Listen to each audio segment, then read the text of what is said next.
itu aslinya yaitu. Tapi maaf nih ya, kita ada ketakutannya. Apa yang kita takutkan nih kaum New Mind? Yang New Mind takutkan dalam 3 tahun lagi cadangan nikelnya habis dihajar Tiongkok dan kita nggak ada sisa apa-apa. Jadi deh Tiongkok punya cadangan nikel processes untuk 20 tahun ke depan dan jadi raja baterai dunia. Biar deh mimpi kita punya dan mengendalikan baterai. Duh.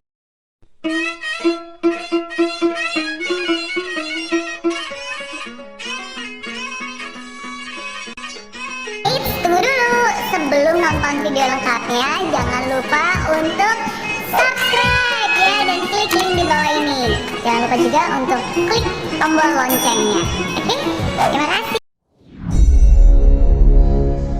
Negara superpower, kendali atas energi membuat Amerika menjadi juara dunia karena energinya adalah oil and gas. Amerika sejak tahun 70-an pengendalinya, terutama mengendalikan transaksinya selain kendali teknologi dan distribusinya. Kemudian dunia coba digeser ke non-fuel oil atau bukan minyak dan gas. Salah satunya Tiongkok yang coba saingin Amerika dalam kendali energi di luar minyak bumi. Pejuang-pejuang non-fuel oil ini akan membangun sumber energi bukan lagi berbasis oil and gas, tetapi baterai sebagai penyimpan dengan solar panel, tenaga air, tenaga angin, panas bumi, dan tenaga nuklir sebagai pembangkitnya.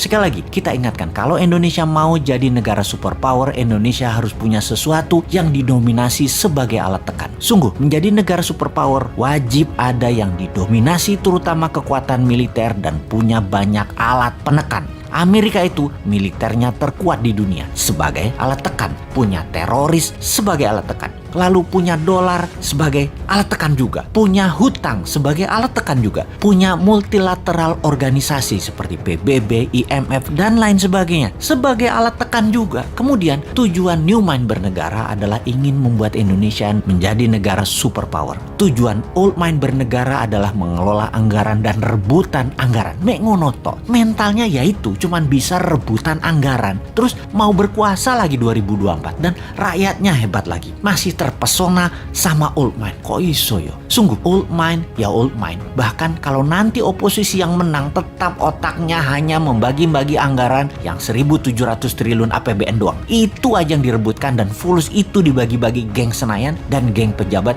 kroni mereka nanti. Sekedar mengingat 1.700 triliun setahun anggaran negara atau senilai 130 billion dolar itu sama dengan 500 perusahaan yang ada di Forbes, alias ada 500 perusahaan di dunia ini yang omset per tahunnya atau nilainya lebih dari 130 billion dolar. GE misalnya, omsetnya 250 billion dolar, lebih besar dari APBN Indonesia, dan untuk mengelolanya hanya perlu seorang CEO, bukan presiden. Bahkan tidak harus membelah dua negara, bukan harus membelah kampret, cebong, kadal gurun. Membelah dua bangsa Indonesia itu tidak saling tuduh antar ras, yang satu berbungkus agama, yang satu berbungkus materi jadi takut miskin. Alphabet misalnya, perusahaannya Google, nilainya kalau valuasinya saat ini adalah 600 billion dolar. Tesla itu 300 billion dolar. Apple 1.000 billion dolar atau 8 kali APBN Indonesia. Semuanya jauh di atas APBN Indonesia yang diperebutkan setiap 5 tahunan oleh para politisi yang niatnya katanya untuk rakyat padahal tidak. Makanya kalau Old Mind masih mau jadi pemimpin, paling pol yaitu eker-ekeran APBN. Beda kalau New Mind yang jadi, asli beda. Nggak rebutan APBN, pada rebutan punya proyek bisnis pribadi dan korporasi yang berjalan baik karena mereka nanti bisa dapat pinjaman 5 kali lipat dari nilai aset yang bunganya 0%. Jadi APBN yang dalam setahun nilainya 130 billion atau 1.700 triliun rupiah bisa naik ke 1.000 billion atau 15.000 triliun dengan gampang. Tanpa injek kaki rakyat dengan pajak tinggi, tanpa utang IMF, tanpa jual nikel ke Tiongkok. Mengapa bisa? Karena kita tidak mengerjakan apa yang Old Mind lakukan. Misalnya menjual nikel mentahan, tetapi nanti nikelnya jadi diolah baterai di Indonesia 100% terlebih dahulu. Finish produknya baterai, bukan nikel smelter. Indonesia jadi raja baterai beneran, bukan ingin jadi raja baterai. Bahkan mobil SMK nanti bertenaga baterai kalau mobil itu nanti muncul. Kalau sekarang kan masih dipingit, namanya juga Satrio Piningit. Karena mobil SMK itu sekali lagi, itu sesungguhnya Satrio Piningit itu aslinya yaitu.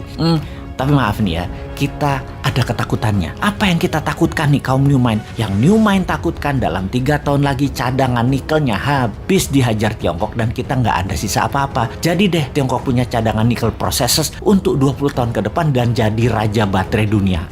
Biar deh mimpi kita punya dan mengendalikan baterai. Duh, gemes banget bernegara ini old mind. Kok bisa ya pada nggak nyadar bahwa sumber daya alamnya dikerjain pejabat di puncak, bahkan pucuk pimpinan pun nggak sadar dikerjain anak buahnya. Padahal kan tahu untuk jadi negara superpower kita harus ada yang kita dominasi, yaitu dominasi kita harusnya kuasai baterai sebagai komoditas juga sebagai alat tekan. Lah kok Tiongkok yang punya bahan baku dan yang mengendalikannya. Tapi sudahlah, kita cuma bisa menjerit. Ampun Gusti.